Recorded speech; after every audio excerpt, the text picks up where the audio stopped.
Welcome to This Explainer. Look, if you've ever watched a room full of energetic kids completely lose the plot trying to clap along to a song, yeah, you know exactly why today's topic is so absolutely critical. We're going to explore the building blocks of music, specifically zeroing in on the fundamental difference between beat and rhythm. So let's dive right into this riddle. When you're jamming out and clapping your hands to your favorite song on the radio, what are you actually physically doing?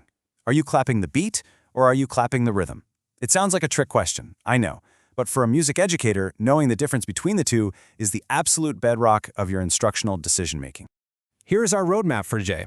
We'll hit the foundations of music literacy, tackle beat versus rhythm, clear up some misconceptions about tempo and dynamics, review the sound of music, and finally, look at active classroom application. All right, starting right off with Section 1, Foundations of Music Literacy. Now, as you probably know, true music literacy isn't just about passively soaking up trivia or memorizing the birth years of classical composers. Not at all. It is the comprehensive ability to read, write, perform, create, understand, and respond to music. It requires actively understanding and communicating through the medium of music itself. Basically, a literate student makes music. They don't just know facts about it. So how do we actually get them there? Well, students develop this deep literacy through active participation. They literally need regular opportunities to get in there and sing, play instruments, move their bodies, listen critically, create their own pieces, and talk about it. This is what we call musical response, communicating your thoughts and feelings about music through various forms of artistic expression. Moving on to Section 2, the main event, beat versus rhythm. This brilliantly illustrates the contrast. The beat, that is your steady, unchanging, underlying pulse in the music. Think of it like marching your feet in place. A great teacher prompt here is just, hey, can you keep your feet moving with the music? Rhythm, on the other hand, is entirely different.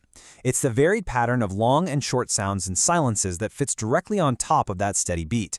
A perfect example is clapping the syllables to the phrase apple, apple, pear.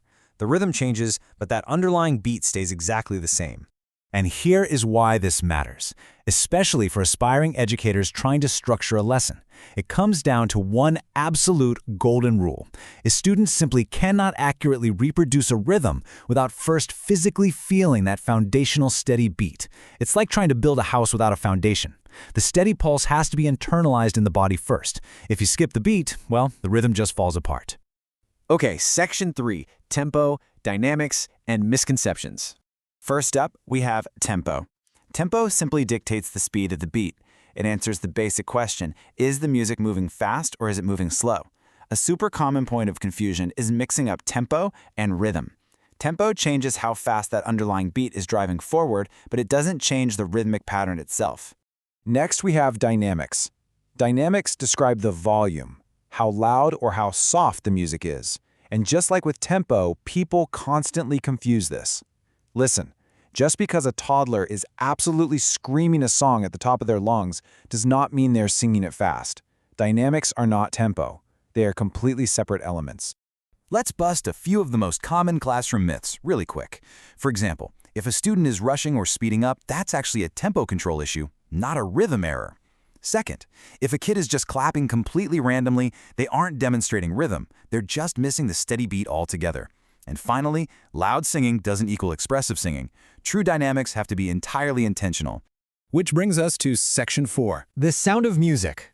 Let's rapidly define our essential toolkit here. Melody, that's the sequence of pitches forming the tune you walk around humming. Form is the overall structural organization.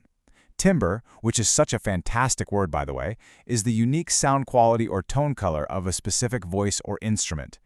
Pitch is how high or low a sound is. Meter is how we organize beats into recurring groups. Intonation is the accuracy of your pitch, and intervals represent the exact distance between two pitches. The really key takeaway for us here is the ability to bridge two distinct worlds. On one side, we have oral recognition, identifying musical elements purely by ear, just by listening to how they sound. On the other side, we have music notation, interpreting the written symbols on a printed score. A highly effective teacher helps students hear the music first and then guides them to locate those exact corresponding symbols on the page. All right, let's bring it all home with Section 5, Active Classroom Application. If we want to truly engage students in that active participation we talked about earlier, teachers absolutely must provide what's called an authentic performance. This means a real performance experience for a real audience. It is not just running practice drills or singing scales just for the teacher's gradebook. Putting them in front of an audience gives the musical experience actual stakes, and it deeply reinforces the learning. Picture this exact progression with a second-grade class. Step 1, the teacher teaches a folk song, and the students sing it. Step 2, they discuss its meaning. Bam, that's musical response in action. Step 3, they physically identify the steady beat, maybe by marching. Step 4, once they have that beat locked in, they accompany it with rhythm instruments, layering the rhythm over the pulse. And finally, Step 5, they perform it at a school assembly, an authentic performance. They are actively making and living the music. Or consider this excellent fourth-grade listening exercise. First, students listen to 2 different musical examples. Next, relying entirely on their oral recognition, they identify which piece has a faster tempo. Then, they figure out which has a louder dynamic level. Remember, tempo is speed, dynamics are volume. Finally, the teacher has them locate the corresponding notation symbols directly in a printed musical score, which just beautifully bridges that gap between what they hear and what they read. So, as we wrap up this explainer, I really want to leave you with this provocative thought. Are you guiding your students to merely memorize vocabulary lists and sterile facts about music? Or are you getting them out of their seats, helping them physically feel the steady beat before they ever attempt to create the rhythm? True music literacy isn't passive. It's an active, lived experience. Thanks for learning with me today. Keep making music.